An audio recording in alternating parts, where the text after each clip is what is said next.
Good morning. This is your week 12 updates. And as I discussed last week, this will be an in-depth talk about home internet moving forward. But before we get into home internet, I just want to do a little bit of housekeeping. The Zoom Force upgrade that happened over the weekend. So this was the upgrade we talked about a month or two ago, where Zoom was upgrading to a new version for safety and security.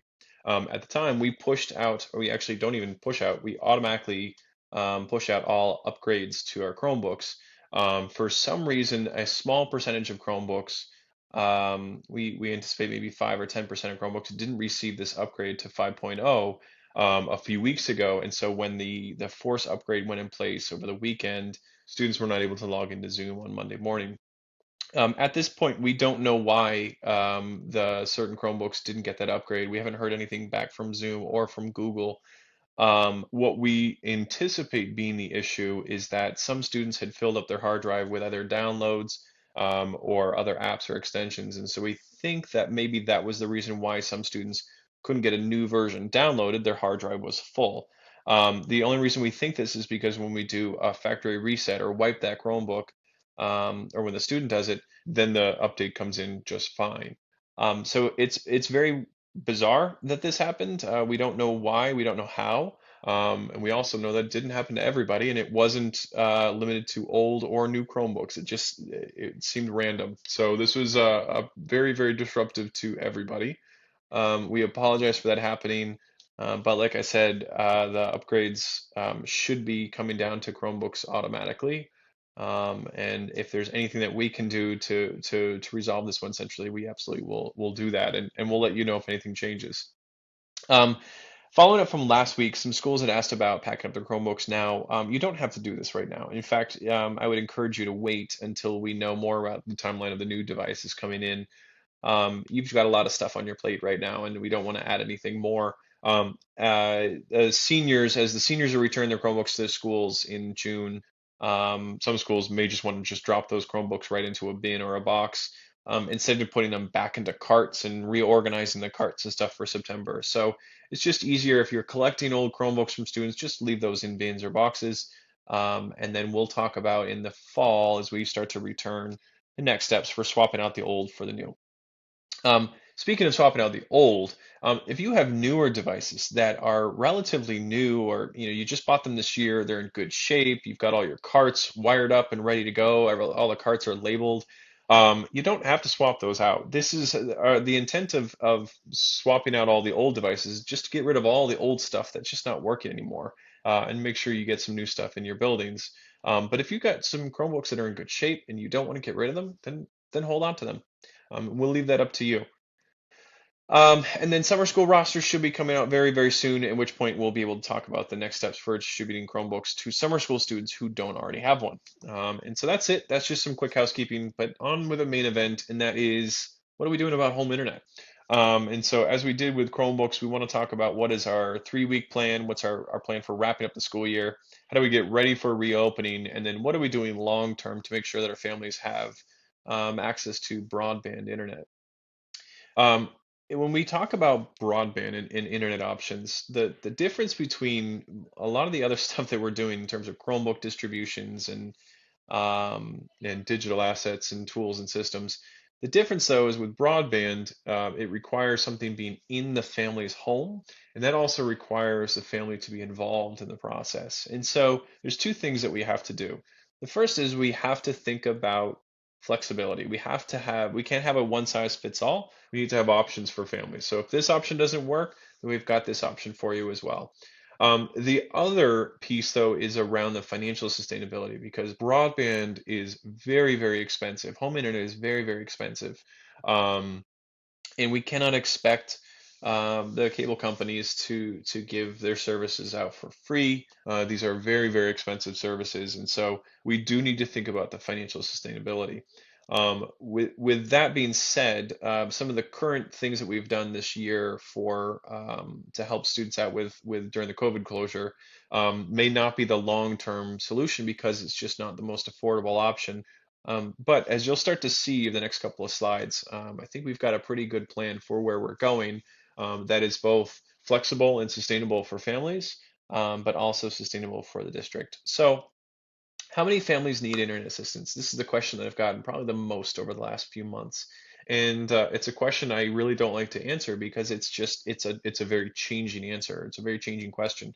Part of it depends on how you define internet. How do you define what a student needs for home internet? And then the other is once you're able to define that, then you have to be able to ask a family and be able to test, is your internet speed fast enough to sustain Zoom connections? And if you've got one student in the household or five, that's a very, very different demand or a different load on the internet connection. And then also some families are working from home, which drives that need even higher. So it's a very tough answer to say. What I can say is right now we've distributed roughly 2,500 hotspots between the 1 million project, which has been a grant that we've had for about 3 or 4 years, and then the new hotspots that came out through the Verizon, those jetpacks. That's about 1,500 from Verizon, about 1,000 or so from Sprint, the 1 million project, which means about 2,500 families have received internet assistance from the Boston Public Schools. That demand will go up and it will go down for certain reasons. And so, as we're going to talk about, we've got options and we've got ways for us to increase our supply or increase our capacity to meet that demand. So, what does the next 3 weeks look like? Let's just talk very, very quickly about the next 3 weeks. And this is the easiest slide ever because there is absolutely nothing that you need to do. There's nothing that our families need to do, and there's nothing that you need to communicate to families. The first bullet point, though, is that hotspots were paid in full.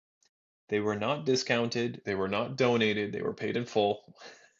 It's very, very expensive. And they're scheduled to end on June 30th.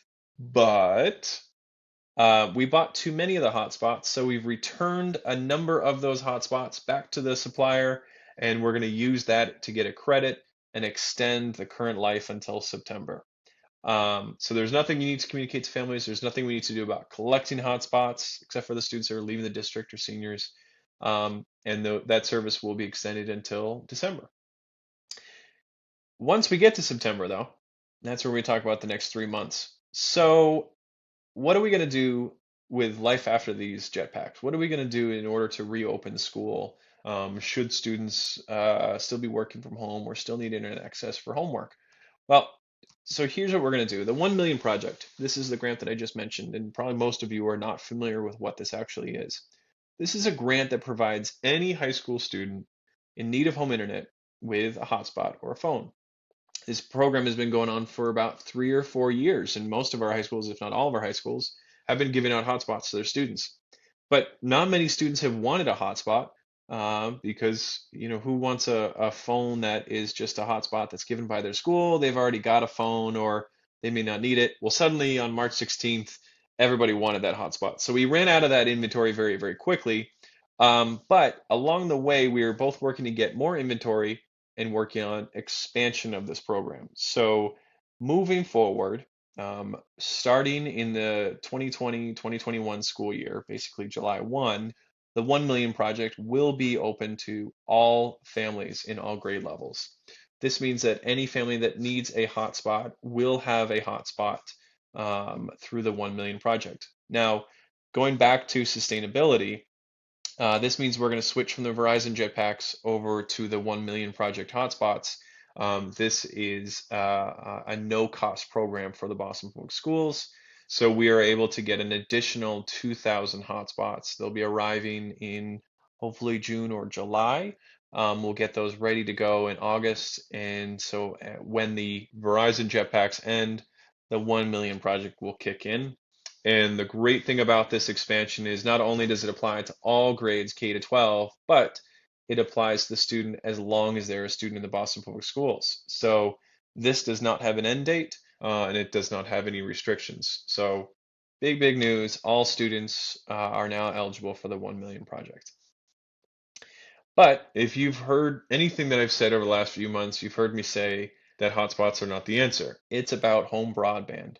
So while we have the 1 million project to keep the lights on, really in order to move the ship forward, we really need to talk about how do we get home broadband into families' homes. So this is where we get into the next option. So before I start into some of the big high level stuff, I'm gonna get super technical and super nerdy. So if you really don't care about any like federal legislation and all that crap, just go down below in the description and click the link that says, "What's Boston doing for home broadband?" Just click that, and you'll just skip over the next few minutes of me talking. Okay, so discussions have already started at the federal level to increase and adjust the eligibility and funding towards E-rate and Lifeline. Now, these are two programs that have existed for many, many, many years, but not many people have heard of them. What they are, it's a federal pool of money that goes to increasing accessibility of telephone services and internet to low-income neighborhoods and families. So the way this works is every person's bill, your telephone bill or your cell phone bill, has taxes at the bottom. You're all familiar with the taxes, but if you look carefully, you're going to see this Universal Lifeline Telephone Service surcharge or Universal Services surcharge. It's not too much. But across everybody's cell phone bill, all of that money gets pooled together, and then the money is divvied out into two large federal programs. The first one being E-rate. E-rate is a program that provides funding to schools and libraries, and is the money is based on your low income population. So the higher your free reduced lunch rate, the more money you get through E-rate. And the Boston Public Schools receives between $2 and $3 million a year, and that pays for the internet, that pays for your school networks, pays for wireless upgrades. It doesn't pay for everything, but it's a portion of it. It's a very significant portion. So without E-rate, all of our schools would be using chalkboards, and it's a big part of why we've been able to move our internet connections forward so much over the last few years. The other that this pays for is the federal Lifeline program. Now, not a lot of people have heard of Lifeline, but it's been around since the mid 1980s. In the 1980s, the Reagan administration established the Lifeline program to make sure that rural and low-income families had access to a home phone. As the years went on, that increased the eligibility to cell phones, and it increased to most recently to home internet. If you've ever heard somebody mention government phone, if you Google government phone, you're going to be taken to a bunch of different cell phone providers that will provide you with a government phone. Well, that's actually just the Lifeline program. It does pay for cell phones, it does pay for the service, and it also will allow families to receive $10 a month towards their existing bill. The Lifeline program it's a great program to have, but there's a bit of a barrier involved. And so as you think about families applying for a federal program to get $10 back a month for their bill, that alone is a barrier for some families. And so it's exciting to see conversations about both of these programs expanding, both to help out schools with home internet and to help out families and low-income families with internet. But federal programs are not easy for anybody to apply to. So we also need to think, as we start to see these programs expand, we also need to think locally about what we're going to be doing. So what does this mean? Our current E-rate regulations, that's the program that pays for our school internet, restricts what we can receive and buy from these telecom companies. So we're not going to receive anything for free from Verizon and T-Mobile and Comcast, because they are not allowed to give or donate services to us as long as they're receiving E-rate money. That also means that even if they were to offer these things up, we couldn't accept it. So these are current regulations. A lot of them were temporarily lifted during COVID, but moving forward, it's not a sustainable solution to think that we can receive things for free or a discounted service from these different companies. Um, I mentioned before the BPS families can receive $10 a month for Lifeline, but Lifeline not only is a barrier to apply for the program, there's also a limited number of services that you can apply to. So you can't apply this $10 a month to your Comcast Internet Essentials bill. So you're thinking Comcast is $10 a month and I get $10 from Lifeline. Can I just match that up and it's free? Unfortunately, no. At this point, it doesn't work that way. Um, because Comcast Internet Essentials is not an eligible service. So while we have all BPS families eligible for Comcast $10 a month, it's not eligible for Lifeline. So the minimum our families have is $10 a month for Internet Essentials or normal Verizon service with a $10 a month coupon off.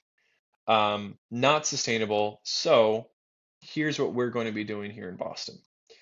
We are establishing a joint fund to provide financial assistance for low-income broad families to acquire broadband service. This is we're having these conversations with other city agencies, but within the Boston Public Schools, this means that we're going to have a bank of coupon codes to provide to families who are in need of broadband.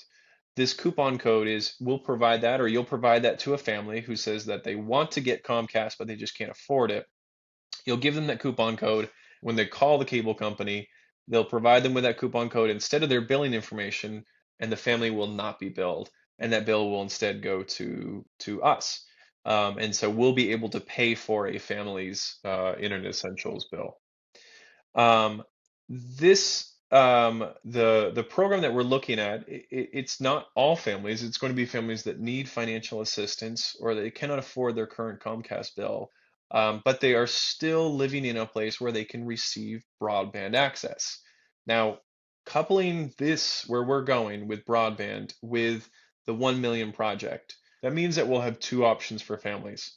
So families that are able to receive and hook up broadband, they'll have this coupon code process will allow them to receive in-home broadband wireless access. And that's going to apply for families that they just need financial assistance. They're in a housing situation where they can receive broadband, um, or they just need the extra capacity that you get with home wireless or home broadband. Um, if a family cannot acquire that service, maybe they are mobile, they are in an unstable housing situation, or they're homeless, or any other reason they're just not comfortable having a cable provider come to their home. Especially during a pandemic, we heard from families that they're just not comfortable with having a stranger come to their home. That's where the 1 million project will allow a hotspot to be distributed to that family. So broadband for those who can receive it, and a hotspot for those who need a hotspot or need mobility. Um, Altogether, while our current population of students is around 2,500 or 2,500 families receiving internet access, um, if that were to grow, these two options, of course, my head covers the good news. This means that our current capacity will increase to roughly 5,000 families who will be able to receive internet access or internet assistance through the Boston Public Schools through one of these programs.